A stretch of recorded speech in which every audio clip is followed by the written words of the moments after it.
तो स्वागत है इंडिया पब्लिक खबर देख रहे हैं आप। मैं हूं आपके साथ गौरी। भारतीय सेनाओं का कौशल देखकर पाकिस्तान ही नहीं विश्व के तमाम देश भी हैरान हैं। अभी तक इजराइल जैसे देश को लोगों ने अपने विरोधियों को सबक सिखाते हुए देखा और सुना था, लेकिन अब उसी के साथ भारत का भी नाम जुड़ गया है। भारतीय सेनाएं जिस साहस, उत्साह और जज्बे के लिए देश विदेश में विख्यात और जानी जाती रही हैं, उसकी झलक मंगलवार और बुधवार की रात दिखाई पड़ी, जब पाक स्थित आतंकी ठिकानों को उसने टारगेट करके तबाह कर दिया। आतंकवाद पर इस कड़े प्रहार ने विश्व को भी संदेश दिया कि ये मोदी का भारत है, जो देश की अस्मिता पर प्रहार करने वालों को घर में घुसकर मारता है। विभाजन के बाद से ही पाकिस्तान भारत को नुकसान पहुंचाने के लिए तमाम प्रकार के हथकंडे अपनाता रहा है। उनमें से आतंकवाद भी एक है। पहलगाम हमले से पहले पुलवामा और भारतीय अस्मिता के प्रतीक संसद भवन पर हुए आतंकी हमले पाकिस्तान प्रायोजित रहे और उसकी टीस हर भारतीयों के दिलों में है। भारतीय नेतृत्व को यह पता था कि पाकिस्तान का रवैया फिलहाल बदलने वाला नहीं है और आने वाले समय में उसे दृढ़ता के साथ जवाब देना पड़ेगा। पाकिस्तान को उचित समय पर जवाब देने के लिए भारतीय नेतृत्व लंबे वक्त से अपनी तैयारियां कर रहा था। ऑपरेशन सिंदूर भले ही आतंकवादियों के विरुद्ध चलाया गया अभियान है, लेकिन पाक उसे न केवल अपने ऊपर हमले से जोड़कर देख रहा है, अपितु प्रतिकार में भारत के ऊपर मिसाइल, ड्रोन और युद्धक विमानों से हमला कर रहा है। जम्मू, पठानकोट, उधमपुर, पोखरण जैसे महत्वपूर्ण स्थलों पर लगातार हमले किए जा रहे हैं, लेकिन भारत की ओर आने वाली सभी मिसाइलों, ड्रोनों को भारतीय एयर डिफेंस सिस्टम सफलतापूर्वक रोककर नाकाम कर दे रहा है। कारगिल युद्ध के बाद देश में तीनों सेनाओं के बीच समन्वय स्थापित करने के लिए सीडीएस यानी चीफ ऑफ डिफेंस स्टाफ का पद सृजित किया गया, जो सीधे प्रधानमंत्री नरेंद्र मोदी के सलाहकार रूप में है। तीनों सेनाध्यक्षों ने समन्वय स्थापित कराने का जो दायित्व सीडीएस को सौंपा गया है, उसमें वो पूर्णतः सफल रहे, जिसको सभी ने सराहा। भारतीय सेना के ऑपरेशन सिंदूर में तीनों सेनाओं का समन्वय सराहनीय रहा है।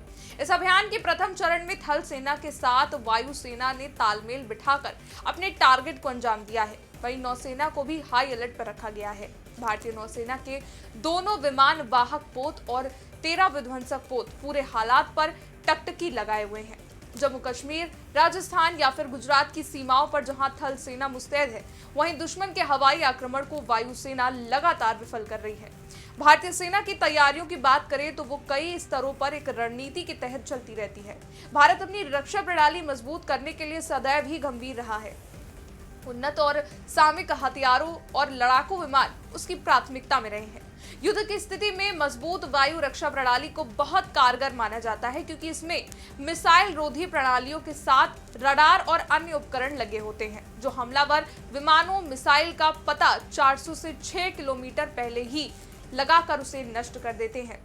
भारत ने 2019 में रूसी एस-400 एंटी एयरक्राफ्ट मिसाइल सिस्टम हासिल किया था, जो ऑपरेशन सिंदूर में महत्वपूर्ण भूमिका निभा रहा है। इस एंटी एयरक्राफ्ट के कारण ही पाक द्वारा देश के विभिन्न शहरों पर किए गए मिसाइल और ड्रोन हमलों से देश में कोई तबाही नहीं होने पाई। फ्रांस से खरीदे गए राफेल विमान आज भारत की रक्षा प्रणाली के अग्रिम पंक्ति में है।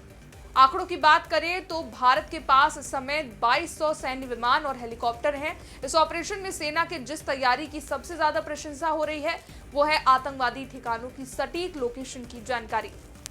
पहले चरण में जिन 9 स्थानों पर मिसाइल हमले किए गए, वो सभी किसी न किसी रूप में आतंकवाद से जुड़े रहे हैं। उन स्थानों की सही लोकेशन ज्ञात करना 2-4 दिन का काम नहीं। सेना और उसकी खुफिया एजेंसियों ने जान जोखिम में डालकर उसे हासिल किया, जिसका कारण ऑपरेशन सिंदूर सफल हो रहा है। इस अभियान में जिस रक्षा प्रणाली का सबसे ज्यादा उपयोग हो रहा है, वो है एस-400 एंटी एयरक्राफ्ट मिसाइल। रूस द्वारा निर्मित इस वायु रक्षा प्रणाली को 2019 में खरीदा गया था, जिसमें खास किस्म के रडार लगे हुए हैं। ये दुनिया की सबसे बेहतरीन वायु रक्षा प्रणालियों में से एक है। ये एंटी एयरक्राफ्ट 400 किलोमीटर दूर से आ रही मिसाइल और ड्रोन की पहचान कर उसे नष्ट करने की ताकत रखता है। भारत में इसे सुदर्शन चक्र नाम दिया गया है। ये सिस्टम एक बार में 80 लक्ष्यों का पता लगाकर 36 पर निशाना साध सकता है। भारत द्वारा इसकी कुल 5 प्रणालियां खरीदी गई हैं। ऑपरेशन सिंदूर में तीनों सेनाओं में उत्साह और समन्वय के पीछे देश के प्रधानमंत्री नरेंद्र मोदी की महत्वपूर्ण भूमिका है। पहलगाम हमले के बाद 30 अप्रैल को रक्षा मंत्री राजनाथ सिंह, एनएसए अजीत डोभाल, सीडीएस अनिल चौहान और तीनों सेना अध्यक्षों के साथ हुई बैठक में पीएम मोदी ने सेना को फ्री हैंड करते हुए कहा था कि आतंकवाद को करारा जवाब देना हमारा राष्ट्रीय संकल्प है। हमें भारतीय सेनाओं की पेशेवर क्षमताओं पर पूरा भरोसा है। तीसरा, उन्होंने कहा था कि हमारी जवाबी कार्यवाही क्या हो, इसके टारगेट कौन से हो, इसका समय कौन सा हो, इस प्रकार के ऑपरेशन फैसले लेने के लिए सैन्य बलों को छूट दी जाती है। प्रधानमंत्री द्वारा कार्यवाही के लिए सेना को फ्री हैंड दिए जाने का शायद पहला मामला होगा। ऑपरेशन सिंदूर और उसके बाद सेना की चलने वाली रात्रिकालीन कार्यवाही का अपडेट प्रधानमंत्री लगातार ले रहे हैं, तो दूसरी ओर रक्षा मंत्री लगातार सेना प्रमुखों के साथ बैठक करके उनका मनोबल बढ़ा रहे हैं।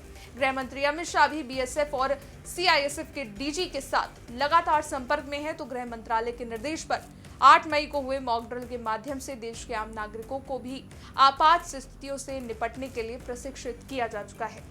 इस रिपोर्ट में बस इतना ही। देश दुनिया से जुड़ी तमाम बड़ी खबरों को जानने के लिए देखते रहिए आप इंडिया पब्लिक खबर।